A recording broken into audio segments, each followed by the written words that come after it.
Local programming on KRWG made possible in part by viewers like you. Thank you. This is KRWG, TV, radio, online, news that matters. Now, across the Mesilla Valley and the borderland, the stories that shape our community. From the KRWG Broadcast Center at New Mexico State University, this is Newsmakers. Up front this week, the lower Rio Grande became a flowing river again as the Elephant Butte Irrigation District began delivering water allocations to irrigation farmers in our region. IBID officials are projecting wetter conditions and could make this year's water allotments up to 70% higher than last year. But officials say the region still needs to make headway in water management. As Simon Thompson reports, funding cuts proposed by the Trump administration could make that more difficult.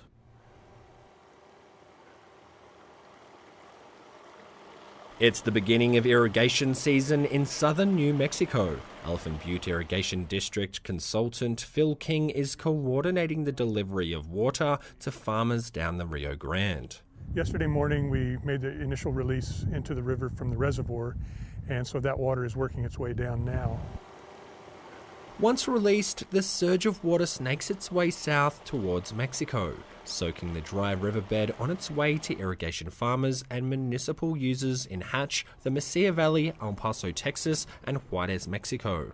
It's the beginning of this year's surface water irrigation season, and it is both a very important part of our economy, but also our culture. This whole valley was settled by irrigated farmers, and they continue to be a major part of the culture and the economy to this day. Every inch of water that flows down the Rio Grande belongs to someone, but seepage from the river and irrigation farming into the ground is the main source of aquifer recharge, and most New Mexicans get their drinking water from the ground. The river is the primary source of recharge, probably better than 95% of the recharge to the aquifer system here, the groundwater system. And the groundwater system is what provides all of the drinking water for the city of Las Cruces, Hatch, all the way down Anthony, La Mesa, Sunland Park, Santa Teresa. It's all the groundwater system that those municipalities rely on, and that groundwater originates from the Rio Grande itself. While water allocations are projected to be higher than at any point since 2010, without ramped-up monitoring, coordinated management, and water infrastructure projects, the regional long-term supply isn't necessarily any better off. That's according to New Mexico Water Resources Research Institute Director Sam Fernald. He specializes in river-to-ground water recharge and hydrology. And the problem isn't new. Fernald lamented on the situation in our 2015 documentary, Our Water Future. In the Southwest, we live in a state of constant scarcity because our demand is always pushing up or exceeding our supply. According to the annual American Infrastructure Report Card released by the Society of Civil Engineers, New Mexico already needs an estimated $1.1 billion in water infrastructure improvements over the next 20 years. Current funding levels are not sufficient. President Donald Trump's budget proposal could put needed improvements further out of financial reach, with a proposed elimination of the Water and Environment Program, or WEP. WEP offers financing for water projects in communities with populations under 10,000 people. King says Las Cruces has comparable infrastructure and groundwater management challenges, but because they are better equipped to adapt and finance solutions, residents often don't experience water scarcity. In the cities, unfortunately, they seem to have the attitude that water comes from the tap and food comes from the supermarket.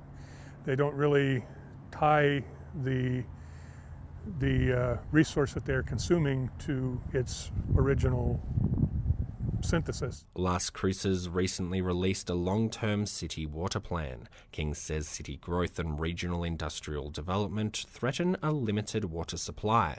That's because 87% of water is used in the irrigation of agricultural crops.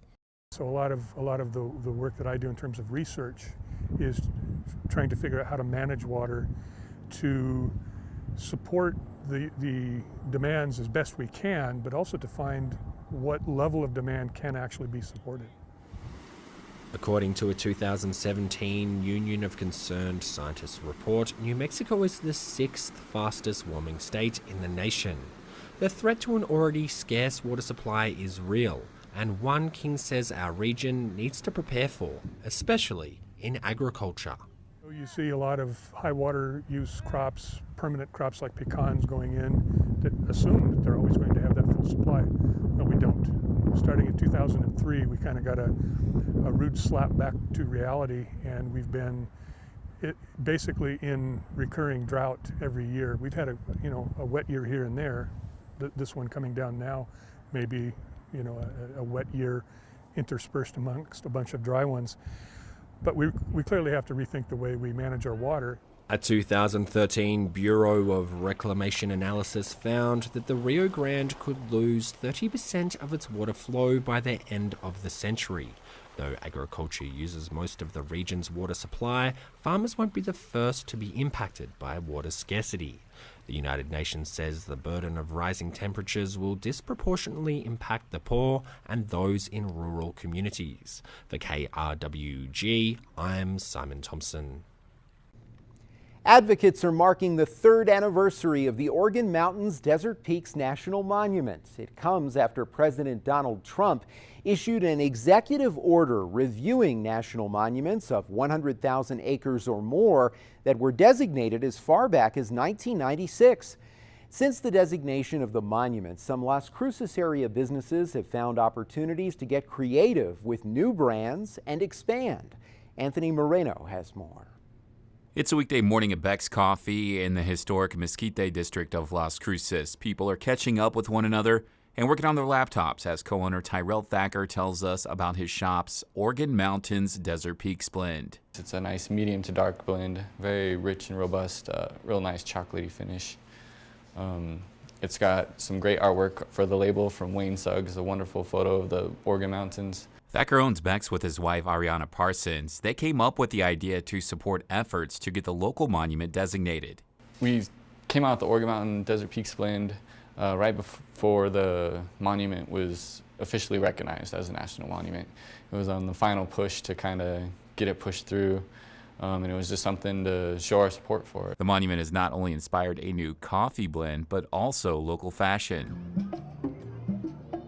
Chris Lang is selling shirts and hats at the farmers market in downtown Las Cruces. He and his wife Carrie own and operate Organ Mountain Outfitters, a clothing company. Lang says that he saw opportunity for the outfitting company once the monument was designated. I think the inspiration probably did come right after the designation of, Organ Mountains as, a national monument. And, we saw an opportunity to really build a community and build a culture and build pride among Las Cruces here. Lang says that he wants the brand to also promote outdoor living and give back to the community by making a donation to the Las Cruces Public Schools after each shirt is sold. And so we just thought, what better way to align ourselves with those who are on the reduced lunch program at the Las Cruces Public Schools. And so what we do is we take $2 of every shirt sold and we give that to the Las Cruces Public Schools for the children on the reduced lunch program. Business has been good for Organ Mountain Outfitters. Lang says they plan to open a storefront soon in downtown Las Cruces that he says he hopes can house not only clothing but also provide an outlet for local artists and musicians. His company has recently decided to support the protection of the monument with a new shirt that displays a hiker and the phrase "Stand with our land." Lang says proceeds from the t-shirt sales will go to support efforts to keep the Organ Mountains Desert Peaks National Monument as it is. It's an effort that Ben Gabriel, executive director of Friends of the Organ Mountains Desert Peaks, says helps reach a different demographic that his organization may not usually interact with. So 2 New Mexico monuments are part of that. And so Organ Mountain Outfitters really stepped up to the plate to connect with their base, which is younger people that we typically as an organization haven't been able to reach out to. Gabriel says that the monument is changing the local economy by offering businesses better branding and other opportunities. The real estate agents, we're hearing lots of positive stories about marketing 15 minutes from Organ Mountain's Desert Peaks. We have doctors moving here because they see a quality of life that wasn't here before. Quality of life is what David Kreider, co-owner of Southwest Expedition, says has helped his recreational business thrive. The company offers tours that help people explore parts of the monument. It's grown. We've seen our business increase just because of that. We've been doing more tours and requests for tours. We have an online presence, a Facebook presence, and we're getting very positive responses because of that. Those positive responses have enabled these 3 local businesses to thrive, thanks to what they say has been made possible with the designation of the Organ Mountains Desert Peaks National Monument.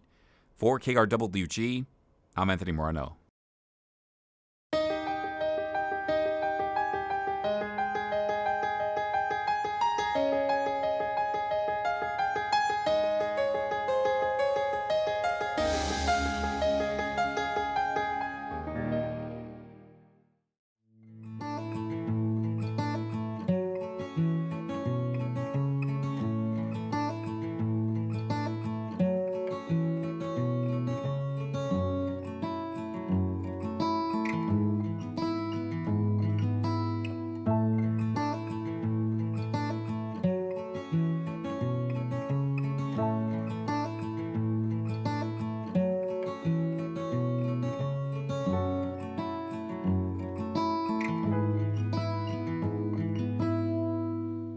We're the town that changed its name. Back in before 1950, we used to be called Hot Springs, New Mexico.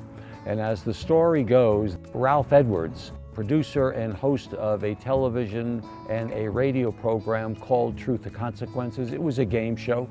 He said, you know, your name is Hot Springs. There are over 30 Hot Springs towns in America.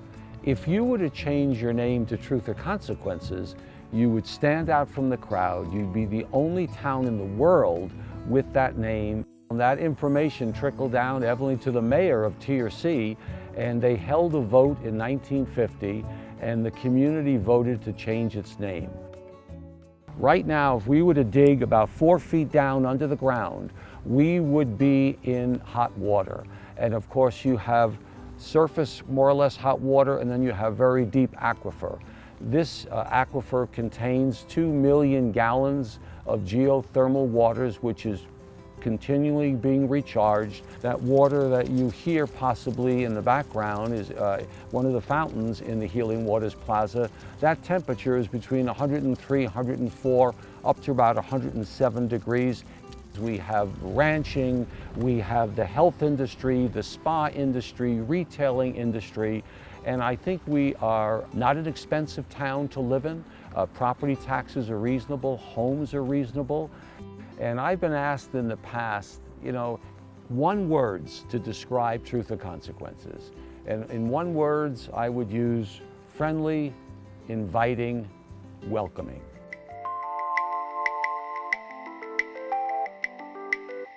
My name is Moshe Koenig. I'm a co-owner of Dust and Glitter, and also do graphic design and run the movie theater in town as well. Well, we're a gallery boutique. We specialize in all things handmade. So we have a lot of art and jewelry, and I also do TRC t-shirts. I've got photography and paintings and stuff by local artists, and then other artists from Santa Fe and beyond as well that do knitting and a bunch of other things. I moved from Washington, D.C. Needed a change of what was going on back then. Came out to New Mexico, kind of fell in love with the endless skies, and TRC ended up being the chosen one, so here we are.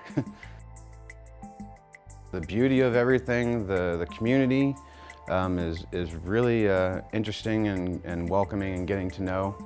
A lot of things going on with the hot springs, obviously, and then the lake and river and such. So a lot of perks.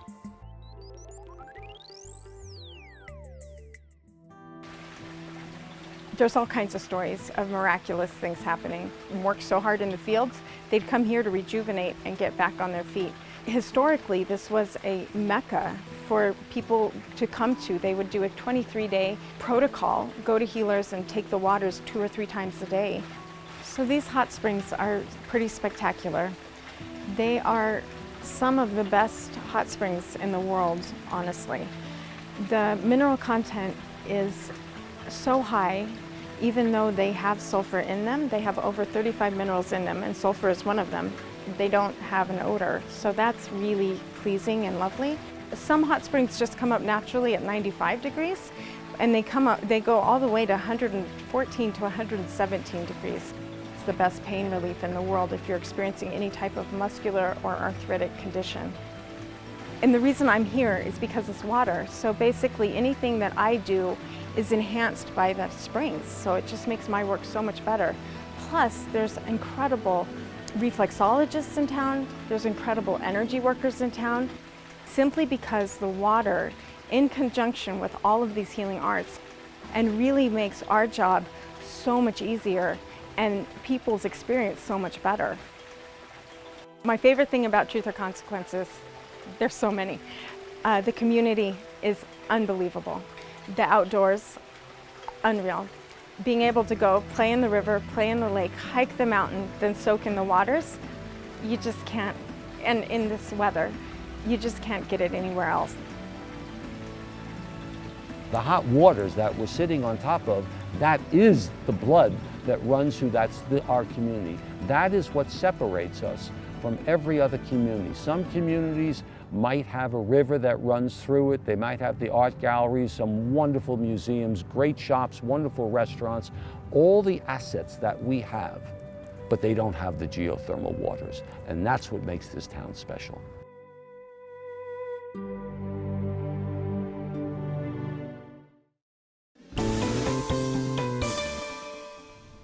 Hello and welcome to In Focus. I'm Anthony Moreno.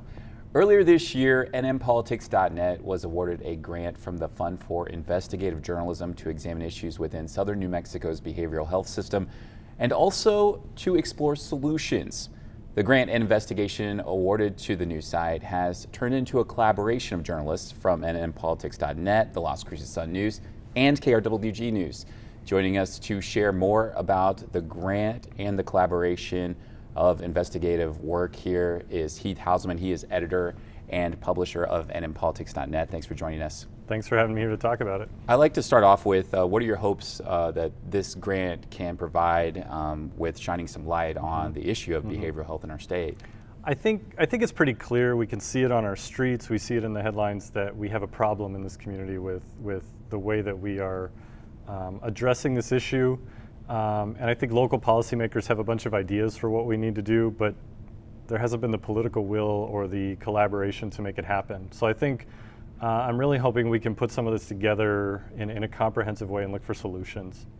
Okay, now one of the specific stories that really caught your eye when thinking about this grant and investigation was last year, the shooting death of Juan Gabriel Torres by the Las Cruces Police Department.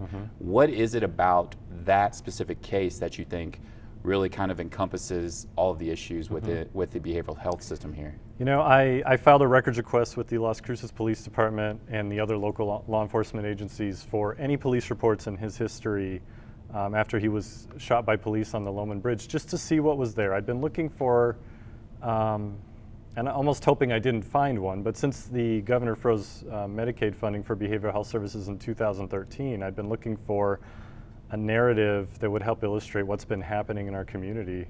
And I found it in his, unfortunately, but there are so many police reports going back maybe 15 or 20 years about substance abuse and alcohol, and even a few months before he was shot on the bridge, there's a police report where he essentially egged an officer into arresting him, and what he told the officer, or the officer reported, was that he wanted to be arrested so he could go back to the detention center where he could be treated for his meth addiction.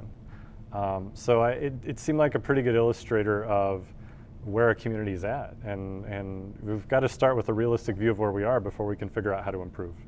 Looking at this case, what are some of the questions that you hope can be answered in dealing with behavioral health here? I think we're limited a little bit with a specific person's case by federal health privacy law, but certainly there, and it was reported at the time that he was not supposed to be released from the detention center the day that he was on the streets and ultimately shot by police. There's something in the system that failed there, and he was released even though he shouldn't have been. So we're looking to get it to the bottom of what happened there. Is there some procedure or something that can be fixed there so that doesn't happen again?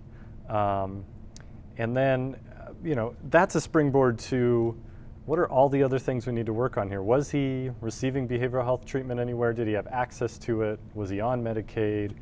I think we're looking both to look for numbers that will help quantify the problem in Doña Ana County, but also through this man's story and other stories we may find to qualify, to put human faces on it and tell real stories that illustrate what happens when things go really wrong. And his is a worst case scenario of he was not supposed to be on the streets. We have evidence that he sought to be in jail so he could be treated for a drug addiction, and it didn't work out that way.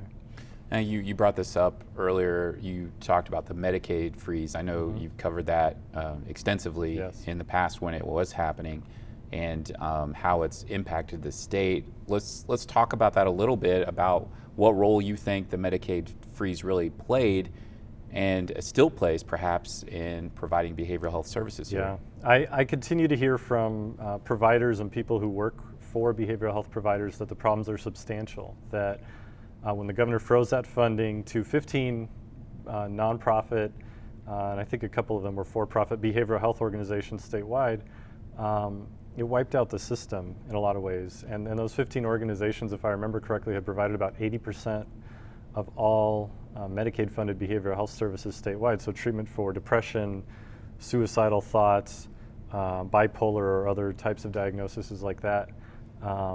We are still struggling. The CEO of La Clinica, who had taken over, first we had Southwest Counseling and Families and Youth in 2013. Southwest Counseling just went out of business. Families and Youth, I think, still exists but doesn't provide those services anymore. We brought in a Tucson company. After a couple of years, they left the state and said, this isn't working. Now it's La Clinica doing it. Their CEO resigned last month, and they're looking for a new one. What I think we're continually hearing is there are not enough providers. There are not enough staff at those providers. The state has changed some of the formula for like length of appointments or whether you get an individual therapy session or a group session. So the quality, they may have numbers that show more people are being treated, but I think there are also real questions about the quality of that treatment. And I keep hearing that it's not anywhere close to where it needs to be. One of the things that we constantly hear in New Mexico is that it's a poor state. Obviously, the state is going through a budget crisis right now, and it only has one hospital that is ran by the state. Through the work that you've done so far and the people you've talked to, how do you think that lack of state-run facilities in the state and is playing a role? Yeah, I think Carlos Lopez, who works for the Las Cruces Sun News and is one of our reporters working on this project, has been looking at this, and I think some of what we're finding is that first of all, there are not enough beds at that one facility in Las Vegas. We've known this for a couple of decades probably. It delays people's right to a speedy trial. It keeps them in jail. In a lot of cases, they could be awaiting a competency hearing and sit in there longer than they would stay in prison if they just pled guilty to whatever charges they're facing. And so the state knows it needs a second hospital. The city of Las Cruces, I think some of the officials there have expressed a willingness to talk about, can we work together on putting it here, maybe find different sources of funding. It makes sense that one of them be in southern New Mexico anyway. And this is kind of the medical and population center down here. So there seems to be general agreement it needs to happen, but yeah, we have a budget crisis right now that is not resolved, and the idea that the state's going to come up with new money, it's kind of a discouraging topic right now, I think, for people that know we need to build this. One thing that many folks in Doña Ana County may find discouraging is the fact that there is a crisis triage center that was built by the county just outside the detention center in the county. It's been sitting there empty for a number of years. What do we know about when is that possibly going to be operational? I don't think we do know. I think it was jointly built by the city and county, but the county is responsible for running it, and it's been sitting empty for, I believe, more than 2 years. And that's not a long-term treatment facility, but it is, if you get in a crisis, rather than locking you up in jail, if we needed some kind of diversion program or a short-term place for someone to be stabilized, and we just don't have a timeline for opening it. It should, I mean, I think the community expected it to be open a couple of years ago. So that probably would have helped with the impacts of the Medicaid freeze on these behavioral health agencies and maybe lessen that blow a little bit, and instead it was just one more blow.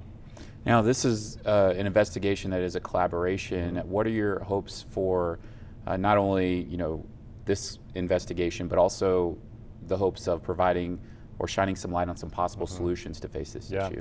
I think KRWG, the Las Cruces Sun News, certainly and in politics, we all want to be doing these big projects. Most people I know got into journalism to do things like this, but we all struggle with capacity. And so the theory behind this grant was if we work together, we can make it happen. And in the case of the Sun News reporters, they're doing some of this work outside their time on their own jobs. So they're working really hard. Everybody's working really hard at it. But my hope is that by asking the deeper questions instead of just covering the day-to-day stories, by considering what's happening in other states that's working, or other communities in New Mexico, how can we push the conversation further than it's gone this far in Las Cruces and in southern New Mexico, and hopefully actually help spark change.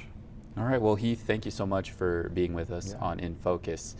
And if you want to share your story about dealing with the behavioral health system here in southern New Mexico, please contact Heath Haussamen at nmpolitics.net. And you can also contact us here at KRWG by sending an email to feedback@nmsu.edu, or contact us through social media. You can like us on Facebook and follow us on Twitter to reach us and also to stay updated on the latest news. We hope to hear from you, and thank you for joining us for In Focus.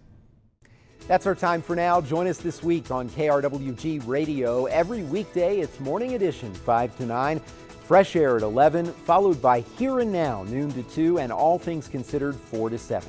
KRWG News is always online at krwg.org, and we'd love to hear from you. Email us with your story ideas and video submissions. The address is feedback@nmsu.edu.